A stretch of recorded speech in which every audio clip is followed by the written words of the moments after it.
നാട്ടിലെല്ലാ ജോലിക്കും പോകുന്ന എല്ലാവരും ഹെൽപ്പ് ചെയ്യുന്ന ആ നാട്ടുപുറത്തൊക്കെ എല്ലാവരായിട്ടും ഭയങ്കര സൗഹൃദമുള്ള നമ്മൾ സ്ഥിരം നാട്ടിൽ കാണുന്ന ഓരോ ആൾക്കാരില്ലേ, അങ്ങനത്തെ ഒരു ക്യാരക്ടറാണ് ആ പടത്തിൽ.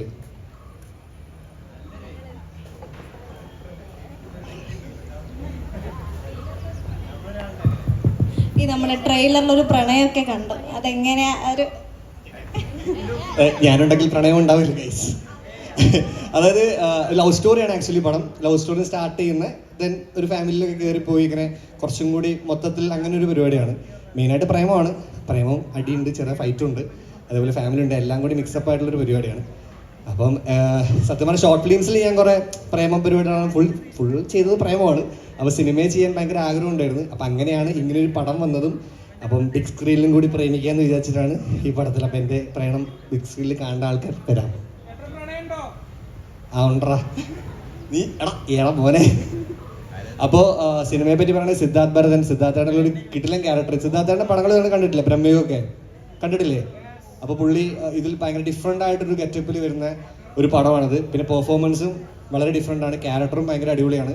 പിന്നെ കുട്ടേട്ടനും ഇതിലൊരു മെയിൻ ഒരു ക്യാരക്ടർ ചെയ്തിട്ടുണ്ട്, വിജയരാജൻ ചേട്ടൻ. പിന്നെ അതുപോലെ തന്നെ ഒരുപാട് ക്യാരക്ടേഴ്സ് ഉള്ള സിനിമയും കൂടിയാണിത്. പിന്നെ പാലക്കാടാണ് ഇതിൻ്റെ ഷൂട്ട് മെയിൻ. പാലക്കാടുകാരുണ്ടോ അവിടെ? ഉണ്ടോ? ഓ, നിങ്ങളെ നാട് ഭയങ്കര ഭംഗിയാട്ടോ കാണാൻ, സത്യമായിട്ടും.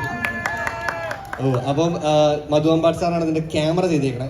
അപ്പം ഭയങ്കര പാലക്കാടിൻ്റെ ഭയങ്കര ഭംഗിയും പരിപാടിയൊക്കെ പുള്ളി ഷൂട്ട് ചെയ്ത് ഭയങ്കര രസമാണ് കാണാൻ. ഇപ്പം ഞാനും പാലക്കാട് പോയപ്പോൾ എനിക്കും ആ നാടും ഭയങ്കര ഇഷ്ടമായി, അതുപോലെ നാട്ടുകാരും പിന്നെ ആ ഏരിയ എല്ലാം ഭയങ്കര ഇഷ്ടമായി. സോ ആ പാലക്കാടൻ ഭംഗിയും കൂടി ഈ സിനിമയിൽ ഉണ്ടാവും. ഇപ്പോൾ നമ്മുടെ കഴിഞ്ഞ ഒരു സിനിമയിൽ ഒരു വില്ലൻ ഷെയ്ഡുള്ള റോളാണല്ലോ ചെയ്തിട്ടുണ്ടായത്. അപ്പോൾ അവിടെ നിന്നൊരു റൊമാൻറ്റിക് ഹീറോ റോളിലേക്ക് വരുമ്പം സാറിൻ്റെ ഒരു എക്സ്പീരിയൻസ് എങ്ങനെയാണ്? Like how did you interpret? സത്യം പറഞ്ഞാൽ വില്ലൻ റോളൊന്നും ഞാൻ ചോദിച്ചു കിട്ടിയല്ല, എനിക്ക് ഇങ്ങോട്ട് വന്ന് ചേർന്നതാണ്. എനിക്ക് സത്യം പറഞ്ഞാൽ റൊമാൻസ് ചെയ്യാനാണ് എനിക്ക് ഭയങ്കരമായിട്ടൊരു ആഗ്രഹം. നല്ലൊരു ഒരു ഫുൾ ത്രൂ ഔട്ട് റൊമാൻസ് പടം ചെയ്യണമെന്ന് ആഗ്രഹമുണ്ട്. ഒരു ഫുൾ ത്രൂ ഔട്ട് ഒരു ലവ് ടുഡേ പോലത്തെ ഒരു പടം ആക്ച്വലി എൻ്റെത് ഈ അടുത്ത് അനൗൺസ് ചെയ്യും ഉറപ്പായിട്ടും. ഒരു ഫുൾ നമ്മുടെ മൊത്തത്തിൽ റൊമാൻസ് പരിപാടി, പ്രേമം മാത്രം പിടിച്ചിട്ട് പരിപാടി വരാൻ പോകുന്നുണ്ട്. ഒരു 4 ദിവസം കൊണ്ട് ഞാൻ അനൗൺസ് ചെയ്യുന്നതായിരിക്കും, അതെല്ലാവരും കാണണം. പിന്നെ അങ്ങനെ വരാൻ കാരണം എനിക്ക് കിട്ടിയ ക്യാരക്ടർ നമുക്ക് കിട്ടുന്ന വേഷമൊക്കെ ചെയ്യുക എന്നുള്ളൂ സിനിമയിൽ എൻ്റെ ഒരു പരിപാടി. അങ്ങനെ ഞാനൊരു ഭയങ്കരമായിട്ടൊരു ആക്ടറൊന്നായിട്ട് വന്നിട്ടില്ല. നമ്മളിപ്പോൾ ബിഗിനിങ് മറ്റേ സ്റ്റെപ്പ് എടുത്ത് ഇങ്ങനെ വെക്കുന്നല്ലേ ഉള്ളൂ. അപ്പോൾ കിട്ടുന്ന ക്യാരക്ടേഴ്സ് എല്ലാം ഞാൻ ചെയ്യാറുണ്ട്. അപ്പോൾ ഇതും അതേപോലെ വന്നായിരുന്നു. സത്യം പറഞ്ഞ ഈ പടത്തിൽ നായകൻ ഞാനായിരുന്നില്ല, ഇതിനു മുമ്പ് വേറെ ആളായിരുന്നു നായകൻ. പിന്നെ മാറിയിട്ട് എന്തോ ഭാഗ്യം എൻ്റെ മറ്റേ കഷ്ടപ്പാടുകൊണ്ട് നായകനായിട്ട് എനിക്ക് കിട്ടി. സോ അങ്ങനെയാണ് ഇത് റൊമാൻറ്റിക് പരിപാടിയിലേക്ക് ഞാൻ വന്നത്.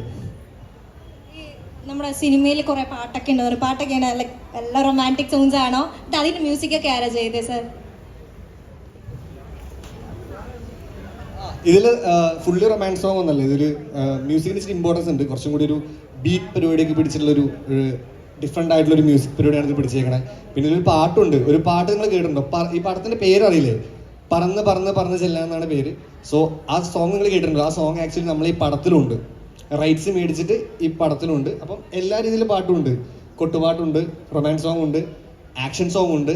അങ്ങനെ ഡിഫറെൻ്റ് ആയിട്ട് കുറേ കലാരൂപങ്ങളൊക്കെ ഈ പടത്തിൽ കാണിക്കുന്നുണ്ട് ഡിഫറെൻ്റ് ആയിട്ടുള്ള. ഇപ്പോൾ ഈ പാവകൂത്ത്, ഗരുഡൻ തൂക്കം, ഗരുഡനാട്ടം, അങ്ങനെ കുറേ പരിപാടികളും ഇതിൻ്റെ ഒരു പശ്ചാത്തല പരിപാടിയിൽ കാണിക്കുന്നുണ്ട്. ഞങ്ങൾക്ക് വേണ്ടി ആ പാട്ടൊന്ന് പാടിത്തരാൻ പറ്റുമോ? അത് സത്യം എനിക്കറിയില്ല, അറിയില്ല സത്യയുടെ പാട്ട് എനിക്ക് അറിയില്ല കേട്ടോ. അറിയുന്ന ആരാണ്ട വന്നിട്ട് പാടാം. സിനിമയുടെ ഡയറക്ടർ എങ്ങനെ ഡയറക്ടർ ആരായിരുന്നു ഇതിൻ്റെ മൂവി? ജിഷ്ണു വർമ്മ എന്നാണ് നമ്മുടെ ഡയറക്ടറുടെ പേര്, ജിഷ്ണു ഹരീന്ദ്ര വർമ്മ. ജിഷ്ണു ഒരു പടം ചെയ്തിട്ടുണ്ട്, നോമാൻസ് ലാൻഡ് എന്നാണ് ആ പടത്തിൻ്റെ പേര്. നോമാൻസ് ലാൻഡ് നിങ്ങൾ ആരും കണ്ടിട്ടുണ്ടോ? ആമസോൺ പ്രൈമിലുണ്ട്, ഫ്രീ ആകാൻ പറ്റുന്ന കാണാം. ലുക്മാൻ ആണ് ഇതിൽ ലീഡ് ചെയ്തേക്കണേ, ശ്രീജ ദാസ് ആണ് ഇതിൽ അഭിനയിച്ചേക്കണേ. അപ്പോൾ ആ പടം നൈസ് പടമാണ്, കുറച്ച് ഡിഫറെൻ്റ് ആണ്. പക്ഷെ ഇതൊന്നും മാറിയിട്ട് ഭയങ്കര ശ്രീജയ്ക്ക് ഒരു കൈഡി കിട്ടിയല്ലോ ഇവിടുന്ന്. അതെന്തുണ്ടായത്? അപ്പം എന്തായാലും ഇത് ആ സിനിമയിൽ നിന്ന് മാറിയിട്ട് ഭയങ്കര ഡിഫറെൻ്റ് ആയിട്ട് ഒരു പക്ക കൊമേഴ്ഷ്യൽ പടമാണിത്. അപ്പം ആ ഡയറക്ടർ ജിഷ്ണു വർമ്മ. അല്ല, നമ്മുടെ യൂത്തന്മാർ കാണാൻ പറ്റിയ സിനിമയാണല്ലോ അല്ലേ? സത്യമായിട്ട് ഇത് ഏതാ യൂത്തന്മാരെന്നൊക്കെ, അതായത് യൂത്തന്മാർക്ക് മാത്രമല്ല, ഇത് മൊത്തത്തിലൊരു എല്ലാവർക്കും എല്ലാ ഏജ് ഗ്രൂപ്പിനും വർക്ക് ആവുന്ന ഒരു പടമാണ്. വെച്ചാൽ എനിക്ക് തോന്നുന്നു കുറച്ച് എല്ലാം യൂത്തന്മാരും ഫാമിലിയും എല്ലാവർക്കും ഈ പടം വർക്കാവും. അങ്ങനത്തെ ഒരു കാറ്റഗറിയാണ് ഈ പടം. ഈ സിനിമയിലെ പാട്ടിൽ നിന്ന് ഡാൻസ് ഒരു 2 സ്റ്റെപ്പ് വെക്കാൻ പറ്റുമോ? ഇതിലെങ്ങനെ ഡാൻസ് പാട്ടില്ല, വെറുതെ പറയുന്നല്ലേ, ഡാൻസ് പാട്ടൊന്നും ഇല്ല ഇതില്, സത്യമായിട്ടില്ല. ഇതിലില്ല, ഇനി സെപ്പറേറ്റ് കാണിക്കാൻ. അപ്പൊ എന്തായാലും പടം കാണുക, എല്ലാവരും സപ്പോർട്ട് ചെയ്യുക, സ്നേഹിക്കുക. Okay, thank you so much. അപ്പൊ നാളെയാണ് റിലീസ്, 31-ാം തീയതി കേട്ടോ, മറക്കരുത്.